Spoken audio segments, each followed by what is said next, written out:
Hello there, folks, and welcome back to your midweek transfer update with AFC Thames. Before we get started, though, I mentioned yesterday the shirts, the AFC Thames shirts are available right now. They're £35. That includes postage and packaging and a name and number on the back. There's an embroidered badge on it. They're really nice. If you want one, get in the description. Thank you to everyone that's bought one so far. We got the numbers in for day one. Ridiculous. Thank you all for getting one. Hopefully you like it. If you would like to win one and you would want to get into a giveaway to win one, then there's a link to a tweet in the description. All you have to do is tag someone that you know won't care, because that's amusing for me. Anyway, on with the video.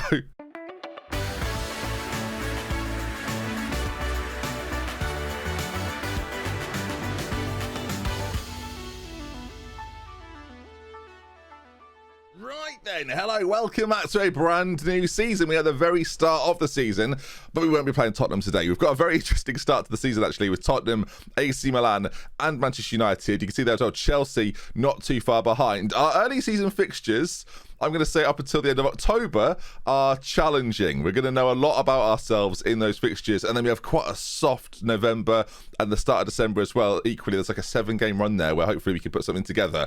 But that early part of the season, yeah, there's a few easier games. Maybe September's not quite so tough, but blimey, August and October, okay, they're going to be good fun, I think. It does mean our run-in's quite comfortable, though, so that there's pros and cons. But of course, if we're battling in European competition, there's no such thing as an easy run-in. It never happens. So what have we been up to apart from demolishing teams in friendlies in pre-season? What have we been doing? Well, there's the squad. These are the transfers. If you go to history, here they come. There they are. Now that doesn't look overly exciting, does it? 1.7 million spent, 9.5 as well bought in. What? Yeah, so Packy McCarthy's left. That's one of the only big outs, really. And there's some of the ins. But of course, that's not the whole story. We did some transfers at the end of last season. So they actually don't appear here. They appear last season. Let's do that first. So as if you didn't know that he was going to sign, I teased it yesterday, £55 million. Ishmael comes in. I think if I'd bought this striker and you didn't know about him, you'd be more impressed in a weird way. But yeah, I think we've got ourselves a real good player that is now signed to our books on a pretty hefty contract, and we spent a lot of this summer actually renewing quite a few contracts. Randrup's been one of them. Salatiel's got a new one too.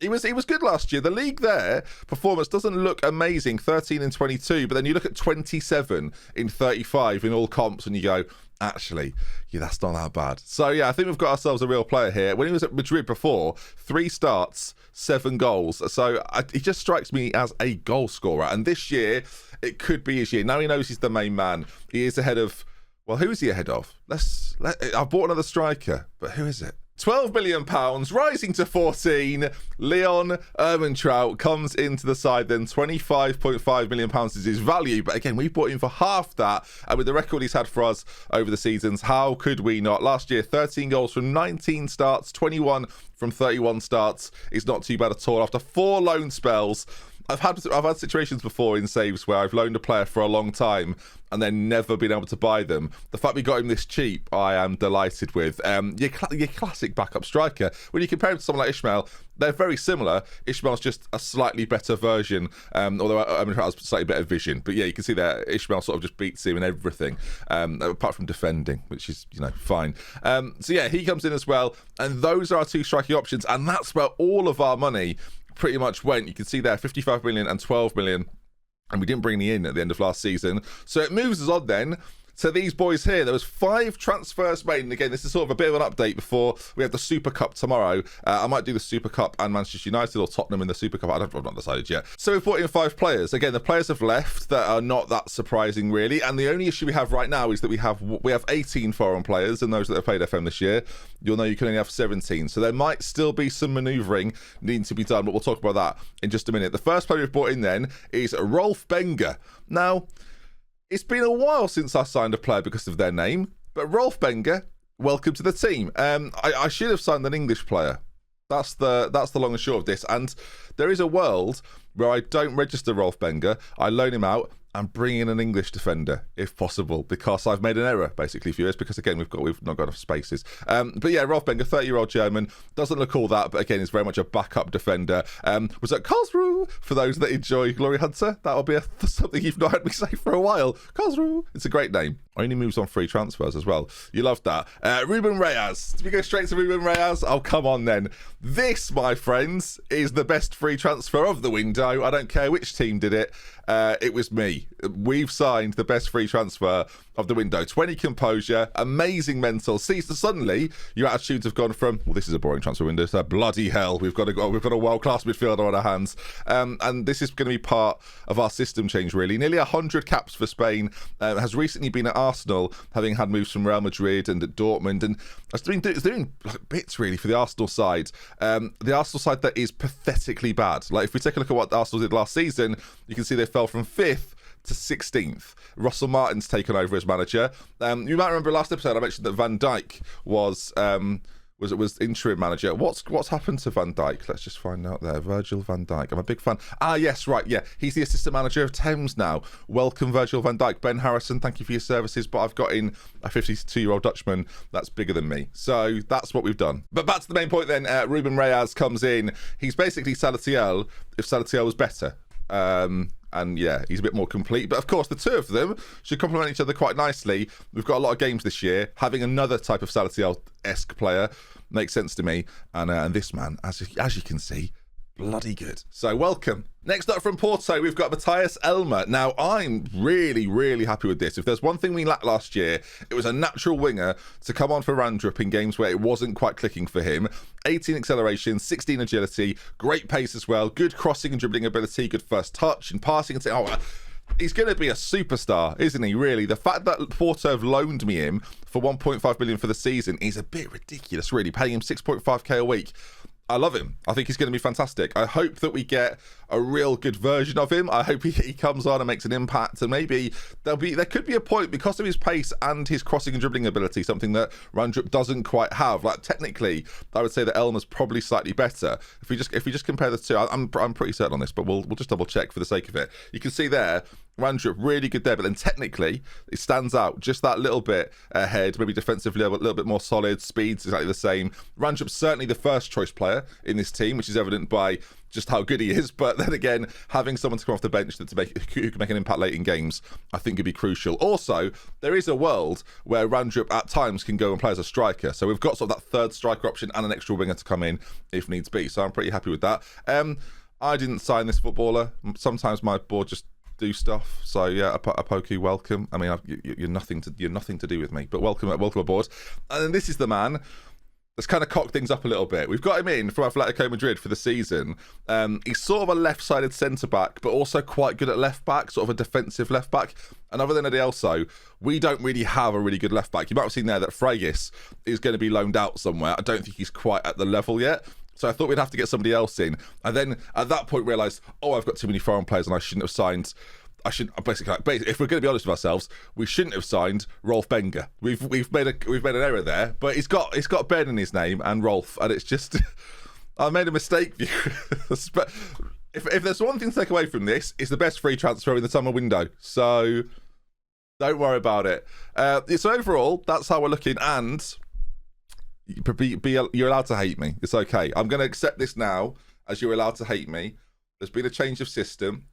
And you know what it is, and, well, there it is. That's what we're moving towards going into the new season. Defensively, apart from Braziz, I've spent all the money on a striker and thought, I need to get a centre-back in. And the board have given me no extra money. Now, we are in the process. It's very awkward, this. Between now and the Spurs game, to know if they're going to give me more money. I've just asked for more wage budget and more transfer budget. We've got 12 million to spend. That ain't going to bring in a world-class centre-back. Like, I don't have the fees and available of a Chelsea or a Liverpool or a Manchester United. We just don't have it. So we're hoping for some more money. We've got the money in the bank. They're not building a new stadium. Are they? Are they willing to do that yet? No, they're not building a new stadium. So I don't know. Give me the money. Let me go and spend 45 million, 50 million on centre-back, and let's make this team even better. That said, though, Braziz and Pintado do have a really good relationship. Braziz is a good defender. That teamwork, work rate, determination does tend to make up for some lacking in other areas I always find in FM, so we're pretty happy with it. The rest of the side, kind of picking itself at this point, right? It's not that different from last year, and I see that as a huge positive, and we're adding Reyes to the side. Now, we could move Salatiel and play Salatiel as the box-to-box, but I was a massive fan of Ingassam last year, and of course the injury sort of just ruled them out for the second half of the season. So that as a 3, I don't think it's too bad. With someone like Joseph Abo, who obviously is fuming at the moment, I'm still figuring out how to get the best out of him. He's a conundrum for me. There's a world in which I play him at striker in like a trequartista role around Ishmael, or play him as the trequartista role just behind Ishmael, having pushed up a little bit more, moving into channels, being a little bit more involved. The conversation of Joseph Abo still continues to baffle me. I don't necessarily know what to do with him. The only plus point is that, I mean, despite me breaking a few promises, there's a lot he's happy about. Like, he enjoys playing for me, for example, but he's annoyed about the promises, and he doesn't connect with Lewis Knee. So, you know, there must be an issue with the joints or something. So I don't know what we're going to do.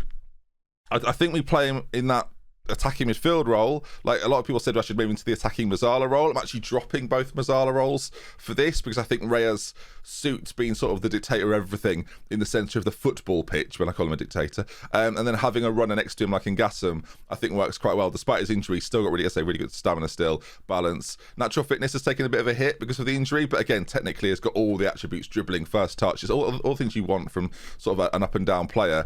He's not natural in the role, which might prove to be a concern. But again, we do have players off the bench. We might try and bring some players in as well. Salatiel becoming sort of like a second choice option now is by no means a bad thing, in my opinion. Like, having a player like that in the centre to bring off the bench at times is going to be far better than what we had previously with the 2 loanees that we had. So I'm feeling pretty confident. Like, players that go under the radar in this squad, probably because you've not seen them feature for a long time. Melon is still really good, like really good, as you can see, really good, and will absolutely feature at some point, either from wide areas or central areas. And Acacio, again, just sort of going under the radar, really. He's unbelievably good. Like, we tried Acacio at centre-back at one point. We might go back to this. Like, he might be as much as I like Braziz, right? Acacio at centre-back might be something I'm going to follow through with, because look at him. I mean, I don't know. What do you think, chat? Comment section. I get confused. I work on too many platforms. Let me know in the comments then. How do you think the transfers window's gone? Rate it out of 10. We had about 70-ish million to spend. We did spend it. We've got a little bit of it left. I think we had 80 maybe, and we've got 10 left. What would you do with that 10 million? Try and loan in an English player? Maybe. That's sort of our option, really. There's not a huge amount more we can do. It's problematic, but I'm excited to see how the season goes. Of course, we'll be battling away. I've just realised I haven't checked the season preview. I'll be interested in 2 things. Is Abo still in the Dream 11?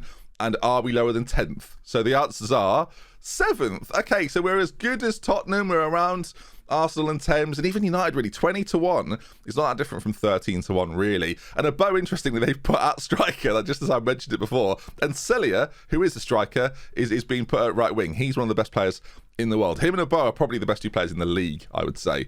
So yeah, exciting times. We'll see how this season goes. I'm quietly confident. Who do they rate as my second best player? Agonovic. Okay, interesting. Someone else that we've signed to a brand new contract. Actually, no, we've not signed him to a contract. He feels he deserves one, but a few of the boys, as mentioned, have. Like Randrup now has a bigger deal. Salatiel got himself one as well. So good times. Right, on to another season. We'll kick it off tomorrow. There's your update of the transfer window. I want ratings in the chat. I want to know what you think. In the chat again. I've done it again in the comments section. Know where you are, Ben. For heaven's sake. Thank you for watching the series. We are dangerously close to 100,000 subscribers. So if you've got friends that might enjoy the final series before FM22 kicks off, or the final season, maybe. I guess we don't know, do we? Oh, God. There's a lot of pressure on this. It feels like Glory Hunts all of a sudden. And this is our 23rd year. Right, I'll see you again soon. We love with care. If it's until next time. I think we're in good shape. I think we're okay. Am I?